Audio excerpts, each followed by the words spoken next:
डूम और रेसिपीज में आपको वेलकम कहते हैं। मैं आपको ताबी आज हम बनाने जा रहे हैं कोकोनट की मिठाई। कोकोनट की मिठाई बहुत ही टेस्टी और बहुत मज़ेदार बनती है। इसका जायका बड़ा यूनिक होता है।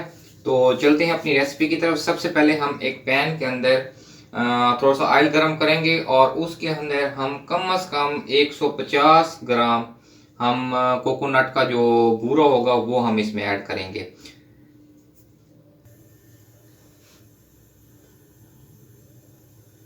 कम से कम 1 टेबल स्पून के करीब आप इसमें घी ऐड कर दें।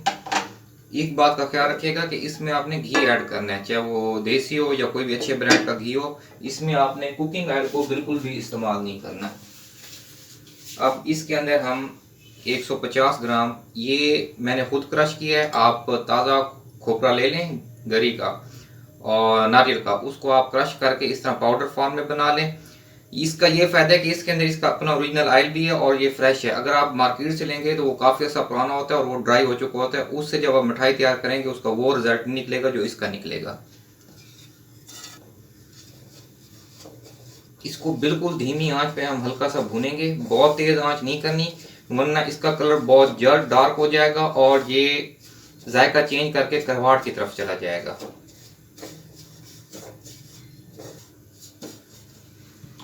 इसमें मैं थोड़ा सा, ये 3 इलायची हैं, इनको मैंने बिल्कुल बारीक क्रश कर लिया है, ये मैं इसमें ऐड कर रहा हूँ। इलायची से ये होगा कि इसमें एक अच्छी सी स्मेल क्रिएट हो जाएगी।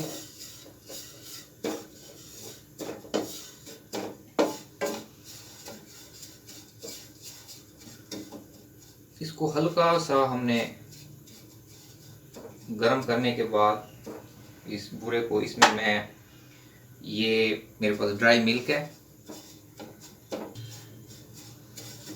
60 ml कुछ दूध इसमें मैं ऐड कर रहा हूँ, ड्राई मिल्क।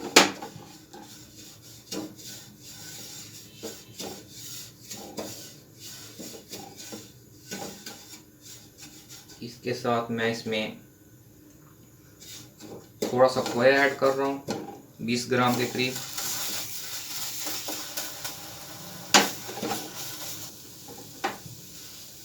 इसमें मैं चीनी ऐड कर रहा हूँ, ये 1/4 कप है। अच्छा, चीनी का इसमें यह है कि बाद बंदे तेज मीठा पसंद करते हैं, बाद हल्के पसंद करते हैं, तो चीनी आपने अपने टेस्ट के हिसाब से इसमें ऐड करनी है कि आपको कितना मीठा पसंद है।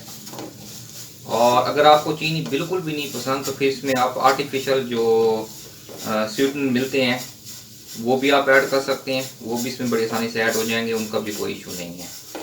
और साथ में मैं इसमें कम से कम 2 टेबल स्पून दूध के ऐड कर दूंगा।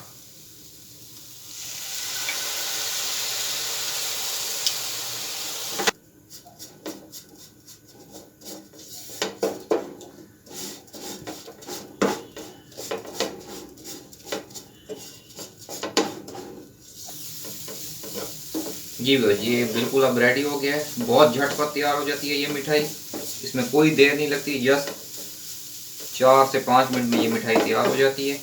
अब बस हम फ्लेम ऑफ करने लगे हैं और इसको पहले हम ठंडा करेंगे, फिर इसकी हम बाल्स बना लेंगे लड्डू की शेप में। जी भैया, ये माशाल्लाह मैंने तैयार कर लिया है। अच्छा, इसका तरीका ये है कि जिस टाइम आपका बैटर ठंडा हो जाएगा आपने इसको लड्डू की शेप दे देनी है, हाथों पे हल्का सा ऑयल लगाएंगे और ऐसी छोटी छोटी बाल बना लेंगे। बाल बनाने के बाद ये मैंने थोड़ा सा निकाल लिया था, इसमें मैंने काजू और कोकोनट का वो बुरादा मिक्स किया हुआ है।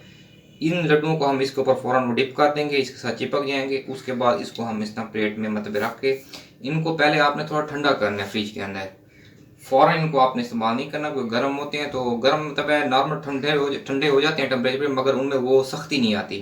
फ्रिज में थोड़ा सा रखेंगे तो इनकी जो ग्रिपिंग है वो ज़रा सही परफेक्ट बन जाएगी। और अगर आप इनको कलर देना चाहते हैं तो कलर भी दे सकते हैं, वो आप पे डिपेंड करता है। इंशाल्लाह किसी वीडियो में आपको कलरफुल लड्डू भी बनाना सिखाऊंगा। ये रेसिपी ज़रूर ट्राई कीजिए, झटपट तैयार होती है और बहुत ही टेस्टी मज़ेदार रेसिपी है कोकोनट के लड्डुओं की। इंशाल्लाह आपको ये मिठाई बहुत पसंद आएगी। जाने से पहले हमेशा की तरह एक अपने तमाम प्यारे साथियों का ख्याल रखें, दुआ में याद रखें। अल्लाह हाफिज़।